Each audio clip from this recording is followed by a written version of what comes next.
Olá, patriota! Hoje é sábado, 8 de outubro de 2022. Começa agora o Jornal Foco do Brasil, compromisso com a verdade. Eu sou Leonardo Miller e a partir de agora estaremos juntos nesta primeira edição. Desde já, confira se o sino de notificações está ativado para receber todas as nossas atualizações e ficar sempre muito bem informado. Além disso, deixe o seu comentário, participe do chat ao vivo. O Foco do Brasil é um jornal independente e é feito para você. Então curta, compartilhe esse vídeo e se torne membro do nosso canal. Vamos agora às principais manchetes desta edição. O deputado federal reeleito Eduardo Bolsonaro e o investidor Rafael Ferri fizeram uma análise ontem dos resultados do primeiro turno. Em relação à eleição presidencial, o economista disse que a tendência, principalmente em Minas Gerais e São Paulo, é dos votos de outros candidatos migrarem para Bolsonaro, fortalecendo assim o cenário de reeleição do atual presidente. Além disso, Ferri descarta a possibilidade dos votos de Ciro Gomes migrarem majoritariamente para Lula. Na avaliação do economista, isso já ocorreu no primeiro turno com a tese do voto útil. E agora, os votos remanescentes seriam de ciristas contra a volta do PT. Portanto, isso também seria favorável a Bolsonaro. Veja uma parte da análise dos dois. As pessoas não têm noção de quanto essas pesquisas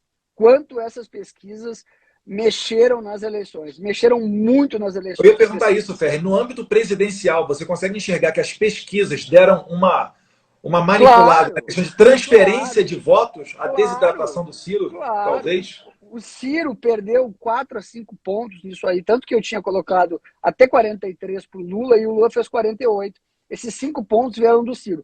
Outra lenda que existe é a seguinte, que os votos do Ciro migram para o Lula. Não migram. Os votos que migraram do Ciro para o Lula já migraram. O que sobrou, o Ciro em 2018 fez 12,5%. O que sobrou de voto do Ciro é 70-30 Bolsonaro. A Tebet é uma candidata de centro. Mas eu vejo ela, talvez ela apoie o Lula, mas eu vejo ela os votos da Simone mais migrando para o Bolsonaro, que tinha que migrar, já migrou para o Lula no primeiro turno. Então é 70-30 Ciro e Tebet. A eleição está muito apertada. O Dávila 100% Bolsonaro, são 500 mil votos. Então a eleição ela está muito apertada, cara. A eleição ela vai ser é 1 milhão de votos para cá e para lá. Só que tem alguns detalhes que são importantíssimos. Tem mais uma parcela do auxílio emergencial. A Petrobras tem 7% de gasolina para baixar, 7% para baixar de diesel. A economia está melhorando muito. As pessoas estão percebendo essa melhora econômica. E 30 dias é uma nova eleição. Tanto é verdade que a Bolsa está subindo 5, está na máxima, não para de subir, e o dólar não para de cair. Essa é a realidade. Né? E o que acontece? Se o mercado estivesse precificando o Lula, certamente não estaria com esses números. Não estaria. Os grandes bancos, a Faria Lima aqui, né, perdão da palavra, estava apoiando o Lula. Né? Essa é a verdade. Né? E a verdade agora é que o gato subiu no telhado. Né? Ou seja, tem uma chance grande do Bolsonaro virar a eleição, muito grande. As pessoas acham que não, é só 2 pontos. Cara, mas assim, Tarcísio, por exemplo, em São Paulo, o que o Tarcísio vai virar de voto, cara que votou Lula no primeiro turno e vai votar no Bolsonaro no segundo turno em São Paulo, vocês podem me cobrar isso. Essa live está sendo feita no primeiro dia depois da eleição. Vocês podem me cobrar. O Bolsonaro faz mais de 55% no segundo turno em São Paulo. Tá? Podem me cobrar isso. Ele teve 47,7 agora. Ele vai crescer 8 pontos em São Paulo. Bota aí no total do eleitorado. Isso dá 2,5 milhões de votos. Por aí. Sim. Tá?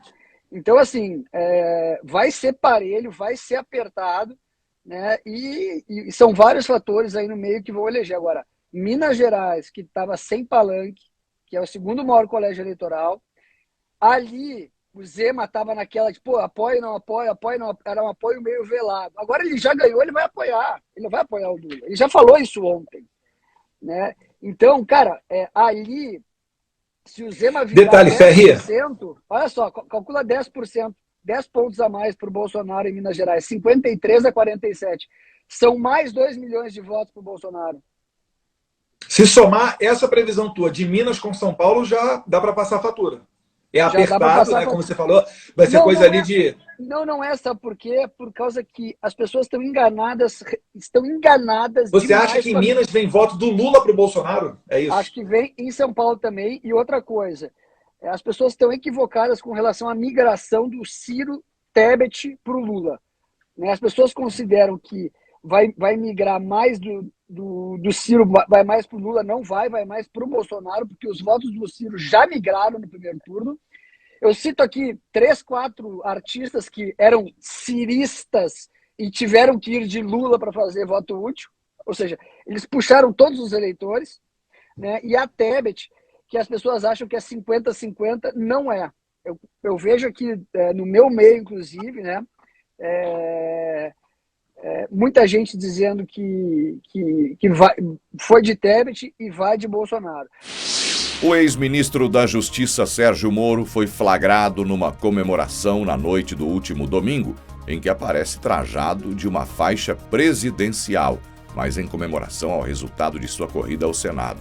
Com 100% das urnas apuradas no Paraná, o ex-juiz desbancou seu padrinho político e adversário que buscava a reeleição, Álvaro Dias, com 33,50% dos votos válidos.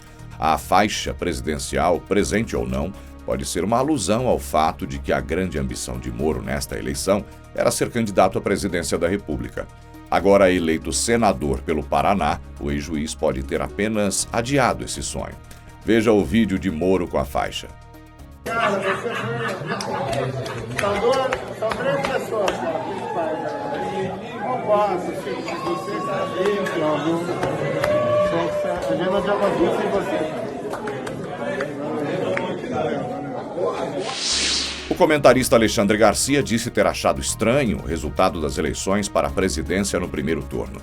Na avaliação do jornalista, é questionável o resultado favorável a Lula, num cenário que Bolsonaro elegeu muitos apoiadores em diferentes estados. Pelo que se via nas ruas, Garcia disse que esperava um resultado pró-Bolsonaro já no primeiro turno, algo que não se concretizou. Porém, ele ressaltou que as pesquisas erraram, e muito, as previsões de votos a favor do presidente. Veja uma parte do seu comentário. Eu achei estranho o resultado. Eu esperava uma decisão em primeiro turno pró-Bolsonaro. Pelo amarelo que eu via nas filas, do Brasil inteiro, não apenas de Brasília, e pela manifestação de um lado e de outro, né? A tradicional militância do PT estava silenciosa, estava discreta, e os amarelos estavam todos de bandeira nacional, enfim, festejando, né? E acabou com esse resultado, em que Lula ficou 5 milhões de votos na frente de Bolsonaro, e a gente fica se perguntando de onde saíram esses votos.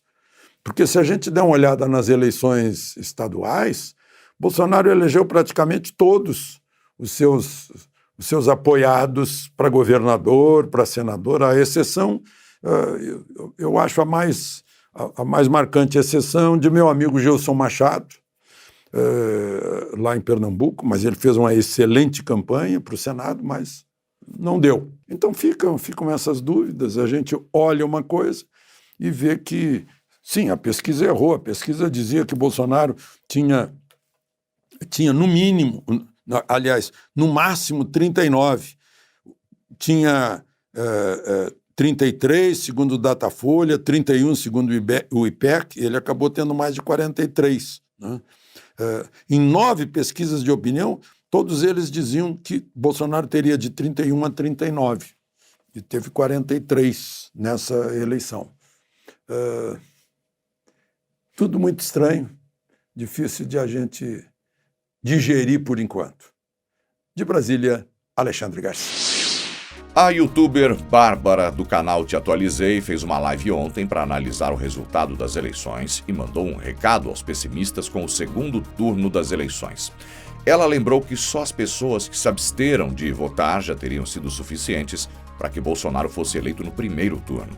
Para ela, agora, é o momento dos apoiadores do presidente serem a mudança que eles querem para o mundo.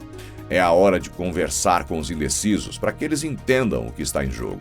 Veja uma parte da live do Te Atualizei. Vamos falar aqui do que interessa.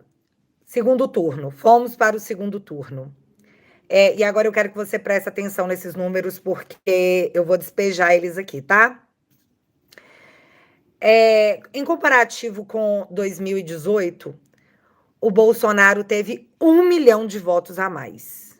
Então, ele teve mais votos do que em 2018. Nós tivemos 31 milhões de pessoas que se absteram de comparecer às urnas nessa eleição. Nós tivemos 5 milhões de pessoas que foram às urnas e anularam o seu voto. 5 milhões só de brancos e nulos teriam dado para o Bolsonaro o primeiro turno. Então, assim, o que você vai fazer agora, coleguinha?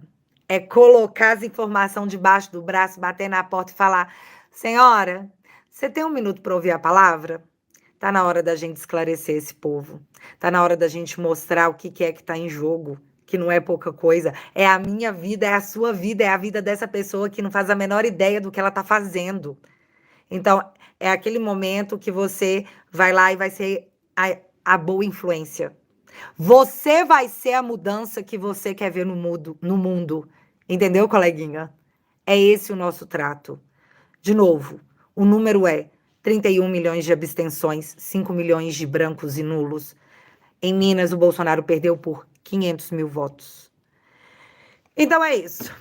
Nada está perdido, tá? Ninguém aqui vai ficar desanimado, porque, eu sei, o jogo é duro. Mas se eles são maus, a gente é mau também. O governador do Distrito Federal, Ibanez Rocha, anunciou seu apoio à reeleição do presidente Bolsonaro na manhã de hoje. Veja uma parte do seu discurso. Evitamos que milhões de empregos fossem destruídos. Depois, de bancada também nossa, aprovamos um novo Auxílio Brasil. Deixo claro que os números que nós temos, o Bolsa Família começava com R$42, caso conseguisse emprego, perfil Bolsa Família. Passamos para, no mínimo, R$600, e esse valor, será mantido, como já acertado com a nossa equipe econômica, a partir do ano que vem. Deixo claro que aproximadamente 80% das pessoas que recebem o Auxílio Brasil são mulheres. Nós aqui, no Brasil, tem novas 4 senadoras. 2 são do PL e uma é de outro partido que eu fiz campanha para ela, ou seja, 3 mulheres de 4 senadoras estão na nossa base. Também o nosso partido foi o que mais elegeu afrodescendentes. E também elegeu muitas mulheres, ou melhor, as mulheres mais votadas do Brasil, como temos aqui a nossa Bia aqui, é do nosso partido, mais uma narrativa que vai por terra abaixo. Ou seja, o governador Ibanez é importante porque ele, por muitas vezes, é meu vice, e por vezes eu sou vice dele. E buscamos aqui atender os interesses do DF. Como ele disse, né? 1/3 do orçamento dele é do Fundo Constitucional, o governo, é o dinheiro nosso que vai diretamente para ele, e ele investe em saúde, educação e segurança, e nada melhor para o presidente da República ser um governador, não digo aliado, eu digo amigo dele ao seu lado. Todos ganham, em especial a governabilidade. Hoje vocês podem ver o perfil dos novos ou reeleitos parlamentares na Câmara e no Senado, um perfil mais conservador, um perfil mais família, um perfil mais liberdade econômica, ou seja, está tudo pavimentado para que a harmonia seja completa entre executivo e legislativo. A Frente Parlamentar da Agropecuária declarou apoio ao presidente no segundo turno das eleições. A bancada do agronegócio, que já compõe o grupo de apoio a Bolsonaro, foi recebida no Palácio da Alvorada. E entre eles estava Tereza Cristina, ex-ministra da Agricultura e senadora eleita pelo Mato Grosso do Sul. Num breve discurso, o presidente reforçou a importância do setor para o país e disse que seu intuito, caso reeleito, é fortalecer ainda mais o setor da porteira da fazenda para fora, com infraestrutura de qualidade para o agro crescer ainda mais. Veja uma parte do que ele disse.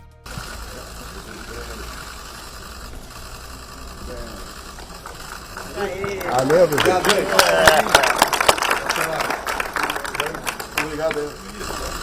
Diz a história: se as cidades forem destruídas, e os campos preservados, estas voltarão a existir. Mas se fizermos o contrário, nada será sobrado dessa história. O que é o agronegócio? Até há pouco tempo muito estigmatizado por partidos de esquerda. Não tinha uma unidade, eles tinham problemas. E qual a missão do chefe do executivo? É fazer com que os problemas fossem deixados de lado. A primeira solução nossa, o início da solução foi o quê? Junto à Frente Parlamentar da Agricultura, pedir a eles que indicassem uma pessoa para ocupar o Ministério da Agricultura. E o nome foi indicado a Tereza Cristina. Mas não era o suficiente ainda.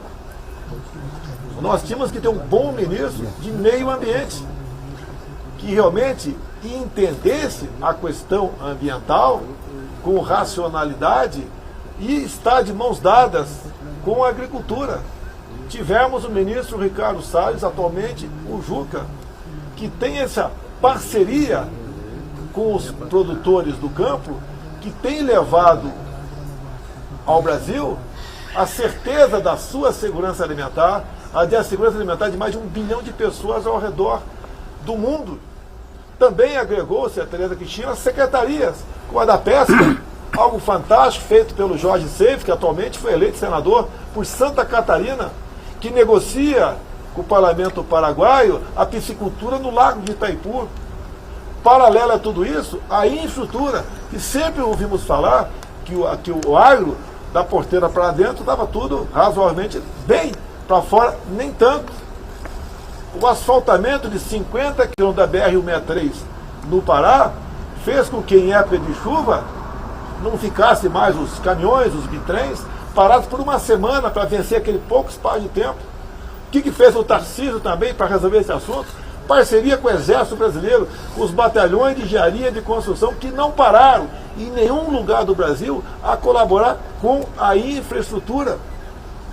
E o nosso país, cada vez mais, se transforma num gigante dessa área.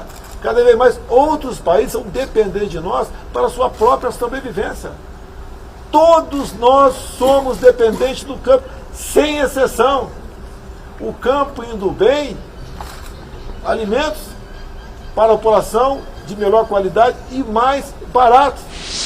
O jornalista Rodrigo Constantino disse em seu comentário diário que o presidente Bolsonaro, apesar das críticas feitas por sua fala mais beligerante, está longe de ser radical como alguns membros da Frente Ampla composta pelo ex-presidente Lula.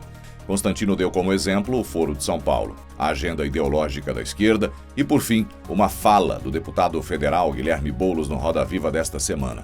Na ocasião, o deputado eleito pelo PSOL disse que nomes como Geraldo Alckmin serviram apenas para aparentar uma expansão de frente democrática. Para o jornalista, declarações assim deixam claro o viés maquiavélico de apenas manter as aparências de um governo de esquerda e, caso eleito, vai implantar a sua agenda socialista que não deu certo em país nenhum da América do Sul até hoje. Veja a fala do jornalista.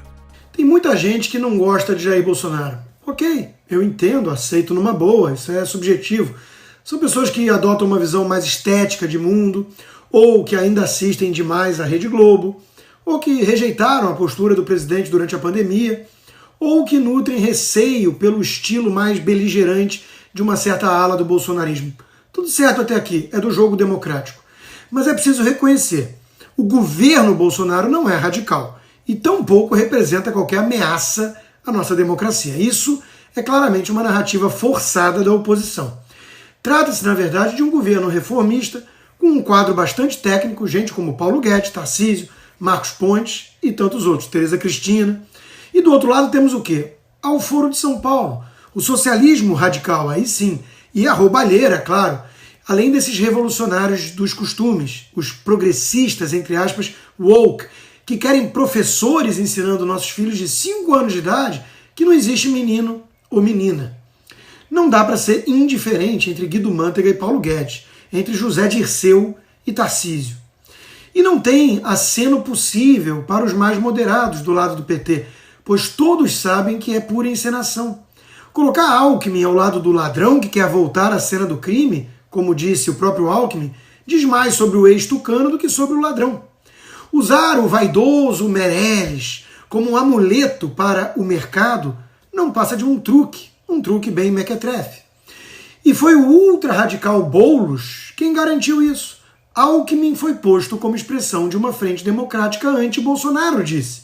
Em nenhum momento as ideias liberais foram incorporadas ao plano de governo. Plano este que até aqui, diga-se de passagem, Lula sequer achou necessário apresentar. Enquanto o petista se cerca de invasores de propriedade que jogam coquetel molotov na Fiesp, Bolsonaro fechou uma aliança com o governador mineiro Romeu Zema, reeleito já no primeiro turno em Minas. Zema é da ala decente do Partido Novo, que rejeita a influência do tucano alaranjado João Moedo, que tem um projeto particular de poder. Zema é um bom gestor, é pragmático e antipetista. O PT destruiu Minas Gerais, afinal, como fez com o Brasil todo. O eleitor tem todo o direito de escolher a própria indiferença, a abstenção, o voto nulo, mas é preciso reconhecer aqui. Para um moderado, para alguém que se diz até liberal, ou até mesmo para um social-democrata decente, não há base de comparação entre esses dois nomes e o que eles representam. É comparar a Argentina com os Estados Unidos, a Venezuela com a Suíça, a Nicarágua com a Inglaterra, Cuba com Portugal. O projeto amplo liderado por Bolsonaro aponta na direção certa, com uma agenda de reformas. O projeto do PT é unicamente aquele de poder, de partilha da coisa pública entre comparsas, de pilhagem do Estado, de perpetuação no comando da nação. Quem quer que se diga um moderado e logo depois afirme que não escolhe nem Boulos nem Zema, cá entre nós, está dando um claro atestado de incoerência. A primeira-dama Michele Bolsonaro fez um breve discurso ontem durante o anúncio de apoio do governador do Goiás, Ronaldo Caiado, a Bolsonaro. De forma leve e descontraída, Michele ressaltou a importância da união do povo brasileiro nesse momento, reforçou o protagonismo das mulheres nessa eleição e lembrou que o projeto de governo do presidente está alinhado às diretrizes cristãs. Por fim, ela fez uma brincadeira e pediu desculpas pelos palavrões que Bolsonaro fala, mas disse que tem gente que gosta dele. E na sequência foi aplaudida pelos presentes. Veja um trecho da fala da primeira-dama. Fiquei muito feliz de saber que hoje reúne um grupo muito grande de mulheres com Bolsonaro. Com certeza será um grande jardim florido, presidente, que irá exalar o bom perfume do seu trabalho pelas 5 regiões do nosso Brasil. Contem com o meu apoio, estarei aqui com vocês, lutando. Nós como mulheres, nós temos esse dever, como mulher e mãe, de deixarmos um legado para os nossos filhos, para os nossos netos, para os bisnetos dele. Não vai falar. Não. Respeito do. Respeito do presente, né? As netinhas lindas do presidente, Georgia, Luísa, Carol, graças a Deus, meninas abençoadas. E agradecer a todos, parabenizar também a todos os que foram eleitos, aqueles que não foram, sigam firmes. Deus, abaixo do céu, Deus tem um tempo para tudo nessa vida. E nós seguiremos firmes e fortes, não por um projeto de poder, como a gente sempre diz, mas crendo que o nosso Brasil é próspero, a nossa terra é abençoada por Deus.